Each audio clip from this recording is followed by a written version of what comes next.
It was a humid afternoon in Brooksville, a small town where prejudice often hid behind polite smiles. On Main Street, people bustled about, unaware of the storm brewing just outside a quiet cafe. A young black woman in plain clothes, jeans and a leather jacket, walked confidently toward the door. She carried herself with the grace of someone who knew her worth, though no one around her suspected who she really was. Inside the cafe, Officer Grant, a local cop with a reputation for arrogance, sipped coffee while glaring at anyone who didn't fit his narrow view of acceptable. The moment he noticed the woman, his jaw tightened. He muttered under his breath, "Here we go again." The woman ignored his stare, ordering her coffee and waiting by the counter. But Grant wasn't about to let her go unnoticed. He stood, swaggering toward her, his badge flashing in the light. "Hey," he barked, his voice carrying through the cafe. "What are you doing here? Don't think you can just stroll around acting suspicious." The woman raised an eyebrow, calm but firm. "I'm getting coffee, like everyone else." Grant sneered. "Watch your tone. People like you don't get to talk back." Before she could respond, he shoved her shoulder. The cafe gasped. When she didn't react with fear, his anger spiked. Without warning, his fist flew, striking her across the face. The room froze. Cups clattered. A child whimpered. No one moved, stunned by what they had just seen. The woman staggered but steadied herself, her eyes locking onto his with an intensity that made him falter. "You have no idea who you just hit," she said quietly, her voice chilling and deliberate. The silence after the punch was deafening. Everyone in the cafe stared at the woman, waiting for her to collapse, cry, or scream, but she did none of those things. Instead, she straightened her jacket, her gaze locked on Officer Grant with a steadiness that unnerved him. "Ma'am, you need to calm down before this gets worse," Grant barked, though his voice cracked slightly. He was trying to regain control, but his hands still trembled from the strike. The barista whispered to another customer, "Did he just hit her? In front of everyone?" Phones discreetly emerged from pockets. A teenager angled his camera, recording every moment. Grant noticed but didn't care. He had always gotten away with things like this before.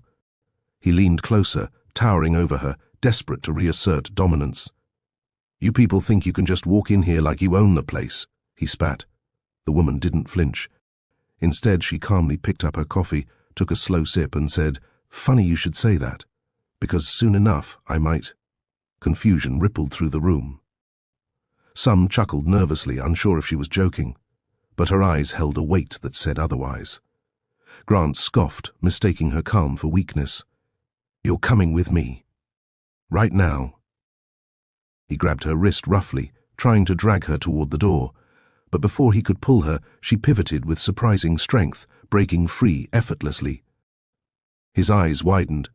This wasn't just some random woman. There was something trained, precise, and deliberate in her movements. The teenager filming whispered, "Man, she's not scared at all. Who is she?" The woman leaned close to Grant, her words low enough for him to hear but loud enough for the cafe to catch. "You're about to find out." The cafe door swung open with a loud chime, and two more officers stepped inside. Officer Miller and Officer Hayes, both friends of Grant, looked around with narrowed eyes. The tension in the room was thick, and the whispers of customers quickly died. Grant pointed at the woman, his face flushed red. "She resisted arrest and assaulted me. Take her in." The woman tilted her head, almost amused. "Is that the story you're going with?" Miller stepped forward, hand hovering near his holster. "You heard him. Hands behind your back, now." The crowd shifted uncomfortably. A woman near the window muttered, "That's not what happened. He hit her." But Miller shot her a glare, silencing her instantly. Grant, emboldened by his backup, smirked. "See? Nobody cares what you say. You're done." The woman sighed, setting her untouched coffee on the counter. Her voice was calm, steady, and chillingly certain. "Careful. Every move you make right now is being recorded, and every second is going to cost you." Hayes sneered. "What, are you going to sue us?" The woman gave a small smile. "Oh, it's bigger than that." Grant lunged again, grabbing for her wrist, but this time she shifted with practiced precision, twisting his arm until he yelped in pain. Gasps erupted across the cafe. Phones were now openly filming, no one daring to stop. Miller drew his weapon, shouting, "Let him go!" She held Grant for another second, staring into his terrified eyes, before releasing him gently. "I'm not the one who should be worried about going to jail." The cafe was silent again. But this time, the fear wasn't on her side, it was on theirs. The cafe had become a battlefield of silence and fear. Officer Miller's gun trembled in his hand, pointed squarely at the woman, while Grant nursed his twisted wrist, glaring at her with pure venom. Officer Hayes flanked her side, clearly waiting for Miller's command. But the woman didn't so much as blink. She stood with her hands at her sides, steady as stone, while the rest of the cafe froze in terror. "Put the gun down," a man from the corner said, his voice shaking. "She didn't do anything wrong. We all saw it. Stay out of this," Miller barked, his voice cracking. "This is police business." The teenager recording stepped forward slightly, his phone raised higher. "Nah, this is everyone's business. You're messed up," Grant snapped, pointing at the teen. "Put that phone away before I—" "You'll what?" The woman cut in, her tone sharp as a blade. "Assault a kid on camera too? Keep digging your hole, officer." The cafe broke into hushed whispers. Some customers stood, slowly inching toward the door, while others stayed frozen, afraid their slightest move might set off the officer's hair-trigger nerves. Hayes snarled, "Lady, you're about to spend the night in jail." The woman finally smiled, a small knowing curve of her lips. That would be awkward, considering I'll be the one running the jail very soon. Confusion flickered across their faces, but it was quickly buried under anger. They didn't understand what she meant, but her confidence unsettled them. Grant, frustrated and humiliated, shouted, "Cuff her, now!" Miller hesitated, his gun still pointed, but his hands were shaking. He could sense it, something wasn't right. And then, from outside, the sound of sirens wailed closer. The sound of sirens grew louder, echoing through the streets of Brooksville. Officer Grant's eyes darted to the window, panic flickering across his face. "Backup's here," he muttered, though the irony was lost on him. The woman, however, didn't flinch. She took a slow step forward, letting her presence dominate the room. Her calm composure only heightened the officer's unease. "You're about to learn a very important lesson about authority," she said, her voice measured but deadly serious. "One that doesn't involve intimidation or fear." Grant's face twisted in confusion. "What are you talking about?" She smiled faintly, almost sadly, as if disappointed by his ignorance. Then she reached into her jacket and pulled out a badge. Not the kind ordinary officers carried, but the kind that signified true command, Chief of Police, Brooksville. The cafe erupted in stunned gasps. Phones were lifted higher, capturing every detail. The officers' mouths opened and closed, unable to form words. Grant's hand trembled. That can't be. Believe it," she said firmly. "I've been undercover for weeks, observing the conduct of officers who thought they could act without accountability." Hayes stumbled back, his gun lowering instinctively. Miller's jaw dropped. The realization hit them both like a freight train. They weren't dealing with a civilian. They were facing the new chief herself. Grant's bravado crumbled. I didn't know." "You punched your new chief, Grant," she said, her tone icy, controlled. "And now you'll face the consequences. Not just for today, but for every action you thought would go unnoticed." The cafe remained silent, the weight of the revelation pressing down on everyone inside. Even the customers felt the shift, a quiet acknowledgement that the balance of power had irrevocably changed. The woman straightened her jacket, adjusting her stance. The police chief, once anonymous, now stood before them, commanding respect and fear alike. Officer Grant sank into a chair, his face pale and beads of sweat forming on his forehead. The reality of what he had done began to sink in. He had assaulted the very person who now held full authority over him. Every misstep, every abuse of power in his past now felt like it was catching up. Miller and Hayes exchanged nervous glances, the tension between them almost tangible. They had always assumed that Grant's arrogance could never be challenged. Now, the tables had turned.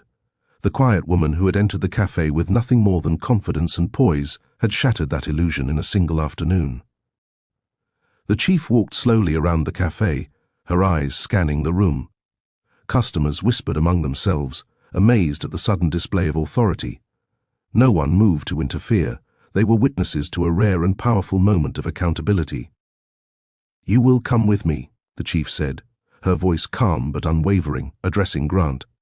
"And you will answer for your actions, not just here, but to the department and the citizens you swore to protect." Grant tried to speak, to argue, but the words caught in his throat. He had been stopped, truly stopped, by someone whose authority was absolute.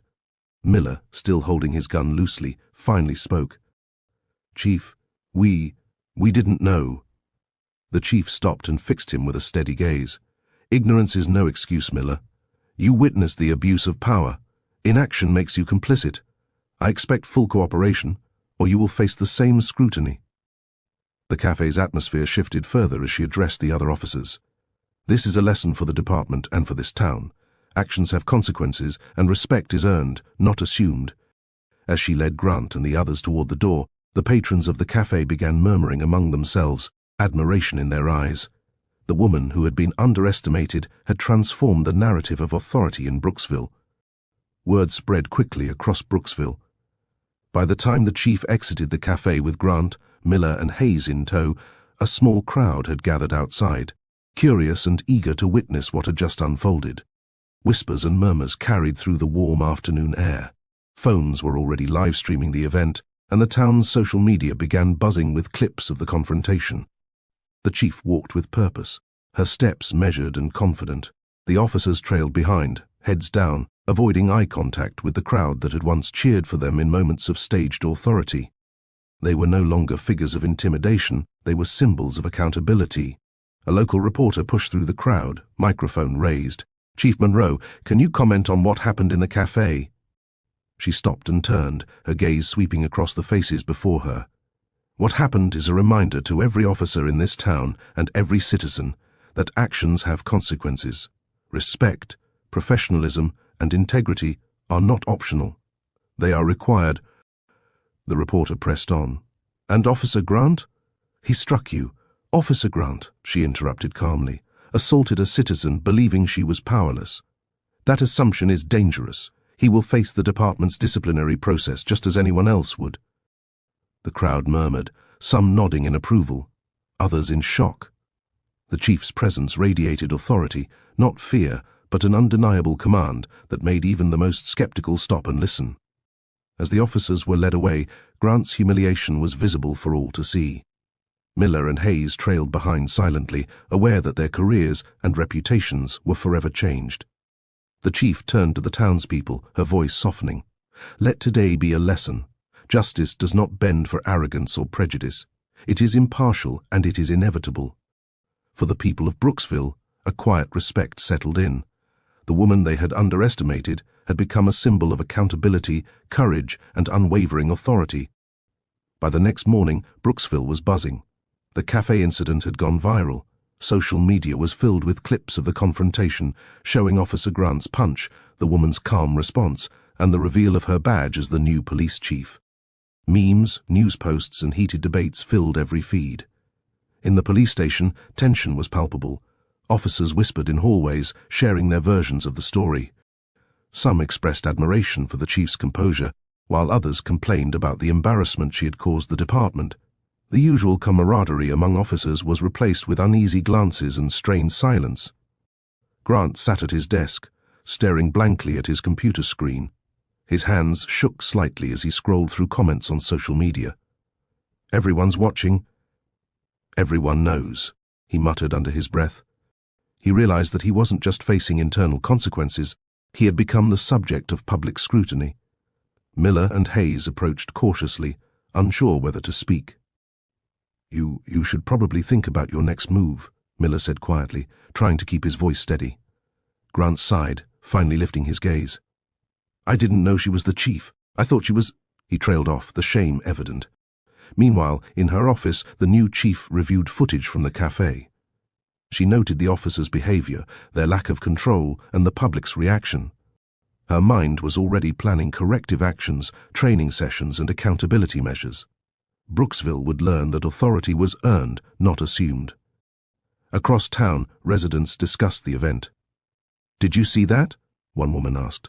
She handled it without losing her cool. "Exactly," replied her friend. Most people would have panicked, but she turned the situation around completely. The chief's presence had already begun to shift the town's perception of law enforcement. Her actions weren't just about discipline, they were about sending a clear message. Arrogance and prejudice would no longer go unchecked in Brooksville. The next day, an internal investigation was launched. The police department's leadership, still reeling from the public exposure, convened in the conference room. The new chief, still wearing the calm demeanor she had displayed at the cafe, stood at the head of the table. Officer Grant's actions were unacceptable, she began, her voice steady but commanding. He assaulted a citizen. Not only that, he did so under false assumptions and with blatant prejudice. This behavior will not be tolerated. Grant sat quietly, head down, avoiding eye contact with everyone in the room. The humiliation he had felt in public now extended to his colleagues, many of whom whispered behind closed doors about his incompetence. Miller and Hayes shifted nervously in their seats. They knew their own involvement, or lack of intervention, would be scrutinized. The chief's gaze swept across the room, ensuring every officer understood the weight of accountability. Effective immediately, she continued. Grant will be suspended pending a full review. Miller and Hayes will undergo mandatory retraining on protocol, ethics, and appropriate use of authority. This isn't just about punishment, it's about correcting behavior and ensuring the safety and trust of the community we serve. The officers exchanged uneasy glances. None had expected the new chief to act with such decisiveness and transparency. As the meeting progressed, the chief emphasized the importance of community trust. We answer to the citizens first. Our role is to protect, not intimidate. Any officer failing to understand that will face consequences. Outside the room, the hum of the city continued, oblivious to the internal reckoning taking place. Yet, the ripples were already spreading. News of the suspension and retraining leaked to local media. Reinforcing the chief's message, Brooksville's police department was undergoing a transformation, one that demanded integrity and accountability at every level. Even Grant, sitting silently, could feel it. The town's perception had shifted, and his actions had irrevocably changed the trajectory of his career. Across Brooksville, the town was alive with conversations about the cafe incident. Citizens who had once whispered complaints about police misconduct now spoke openly, emboldened by the chief's decisive actions. Families, shopkeepers, and students shared their opinions, both in person and online. At a local community center, a group of residents gathered for an impromptu meeting. Finally, one man said, shaking his head, "Someone in authority is holding these officers accountable. We've been ignored for too long." A woman nodded. "Yes, but it's more than accountability. It's the way she handled it, calm, strong, and in control. She didn't escalate the situation, she showed leadership." Meanwhile, social media continued to buzz. Clips of the confrontation circulated widely, garnering thousands of views. Commenters praised the chief's courage and strategic thinking. Others criticized the officer's behavior, calling for systemic change. The town's narrative had shifted, and it wasn't just a story of one punch. It was a story about justice, authority, and respect. In the police station, the atmosphere was tense.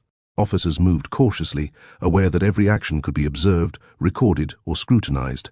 The chief's presence loomed over them, not as a threat, but as a standard they were now expected to meet. Grant, still suspended, struggled to come to terms with the fallout.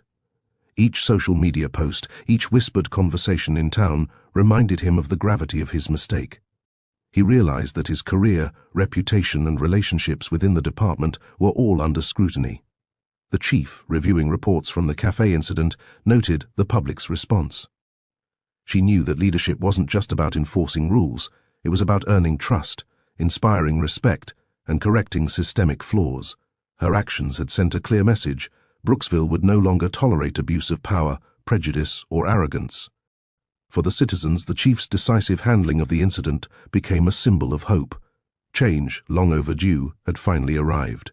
Inside her office, the chief reviewed detailed reports from the cafe incident.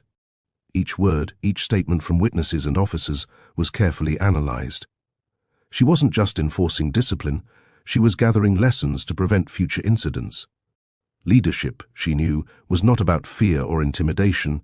It was about accountability, foresight, and inspiring those under your command. Grant's suspension had already sent a shockwave through the department. Officers whispered about it in hallways, unsure how to proceed. Miller and Hayes felt the weight of scrutiny, aware that they could no longer rely on old habits or camaraderie to shield them from consequences. The chief's actions had set a new standard, one that demanded professionalism at all times. The community's response reinforced her approach. Letters of support, calls, and social media messages poured in. People wanted transparency, fairness, and strength in their police department, and the chief was delivering it. At a training session later that week, the chief addressed her officers directly. "Authority is not something you claim, it is something you earn. Every decision you make, every action you take, reflects on you and on the department. Missteps will not be ignored, and prejudice will not be tolerated. Understand your responsibilities and act accordingly." Officers listened, some nervously, some attentively. The room was a mix of fear, respect, and cautious optimism. They had witnessed firsthand the consequences of misconduct, and now understood that leadership required more than following orders. It required integrity and humility.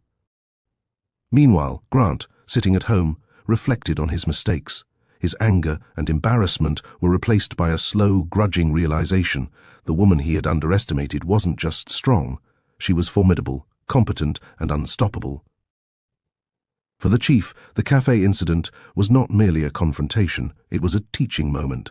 It was a demonstration to the officers, the community, and herself that justice, leadership, and accountability were inseparable, and that true authority was earned through action, not assumption. Weeks passed, and the cafe incident became a defining moment in Brooksville. The chief's actions had rippled far beyond a single confrontation. Officers in the department adjusted their behavior, knowing that every choice was now under scrutiny. Accountability was no longer optional. It was the rule. Community trust, once fragile, began to rebuild. Residents who had felt ignored or mistreated by law enforcement now saw a leader who would not tolerate injustice. Conversations in homes, schools, and businesses reflected a new optimism. People felt heard, seen, and protected. Grant remained suspended, facing the disciplinary board. Each day was a reminder of the gravity of his actions. The videos, witness statements, and community feedback painted a clear picture. He had overstepped, and the consequences were unavoidable. For him, it was a bitter lesson in humility. The chief didn't stop at disciplinary actions. She initiated training programs designed to educate officers on bias, de-escalation, and community engagement. She met with residents, listening carefully to concerns and suggestions, bridging gaps that had grown over years of neglect. One evening, she returned to the cafe, the scene of the confrontation. The staff greeted her warmly, and customers whispered excitedly as she walked past. It was a symbol, an ordinary place transformed into a landmark of change and empowerment. As she sipped her coffee quietly, she reflected on the journey. The confrontation had revealed much: the fragility of unchecked power, the courage of standing firm, and the importance of leading with integrity. Brooksville had witnessed a remarkable shift. The woman who had walked into that cafe, underestimated and dismissed, had reshaped the town's expectations of justice and leadership. Authority had been reclaimed, not through fear, but through decisive, principled action. For the chief, this was only the beginning. Brooksville would never be the same, and neither would its police department. Months had passed since the cafe incident, yet the memory remained vivid in Brooksville. Officer Grant's suspension had become permanent after the disciplinary review concluded, and Miller and Hayes had completed retraining programs. Their attitudes and behavior markedly improved. The department had shifted, subtly but irreversibly, toward accountability and professionalism. The chief, meanwhile, continued to build bridges with the community. Town hall meetings, school visits, and outreach programs became routine. She emphasized transparency, ethics, and trust in every interaction. Residents who had once felt invisible now felt valued, their voices acknowledged by a leader who had proven herself in action, not just in title. One afternoon, as she walked through the downtown streets, the chief noticed small gestures of respect: a nod from a shopkeeper, a smile from a student, and cautious but polite greetings from officers she passed. These signs, though minor, reflected a broader transformation. The town had learned that leadership demanded more than authority. It demanded integrity, courage, and consistency. Grant, reflecting privately on his downfall, realized how deeply arrogance and prejudice had clouded his judgment. His career had suffered, but the experience was a painful lesson in humility. He now understood that respect could not be demanded. It had to be earned. The chief, reviewing recent reports in her office, felt a sense of quiet satisfaction. The cafe incident had been a catalyst, not just for disciplinary action, but for cultural change. The officers had learned accountability, the town had witnessed justice, and she had established herself as a leader who would not bend under fear or bias. As the sun set over Brooksville, the chief looked out her window, reflecting on the journey. The town had endured a reckoning, and in its wake it had emerged stronger. Leadership, she knew, was a continuous challenge, but one she was prepared to meet with unwavering resolve. Brooksville had transformed in subtle but profound ways. The cafe incident, once a shocking moment of confrontation, had become a symbol of accountability and courage. The story of the new chief, the woman who had been underestimated and assaulted, was now shared throughout the town as a lesson in leadership, integrity, and strength. The police department had embraced reform. Officers were more attentive, patient, and aware of their responsibilities. Training sessions emphasized respect, de-escalation, and ethical conduct, and the department had become a model for neighboring towns. Even the community noticed the difference, reporting fewer complaints and expressing increased confidence in law enforcement. Grant's downfall remained a cautionary tale. His arrogance had been replaced by reflection, but he could not undo the consequences of his actions. Miller and Hayes had adapted, learning humility and the importance of standing against misconduct. They had grown, albeit through hard lessons, and the department was stronger for it. The chief herself continued her work tirelessly, balancing administrative duties with community outreach. She visited schools, hosted forums, and remained approachable while maintaining authority. Her presence reminded everyone, citizens and officers alike, that leadership demanded integrity, courage, and accountability at every level. One evening she returned to the cafe, a quiet smile on her face. She ordered her coffee, sat at her usual table, and watched the world move around her. The place where a confrontation had once erupted now felt ordinary, peaceful, and affirming. Brooksville had learned an invaluable truth: authority alone meant nothing without accountability. Justice was not given, it was enforced with courage and fairness. And in the woman who had faced a punch, held her ground, and revealed her true identity, the town had found a leader who would not allow injustice to go unchallenged. The town had changed, the department had changed, and its people had changed, and above all, the chief had ensured that respect, integrity, and justice would never again be underestimated in Brooksville.